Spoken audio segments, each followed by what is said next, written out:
Hello everyone. In this video I will show you how to set up Drip on Fidelity. First, open your web browser and go to fidelity.com. Now, look at the top navigation menu. You will see an option labeled Accounts and Trade. Move your mouse over this option to open a drop-down menu. From this menu, click on Account Features. This will take you to a page where you can manage different settings related to your account. On the Account Features page, find the section labeled Brokerage and Trading.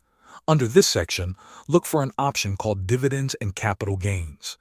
Click on it to open your dividend management settings. You will now see a list of your investments, such as stocks, ETFs, or mutual funds.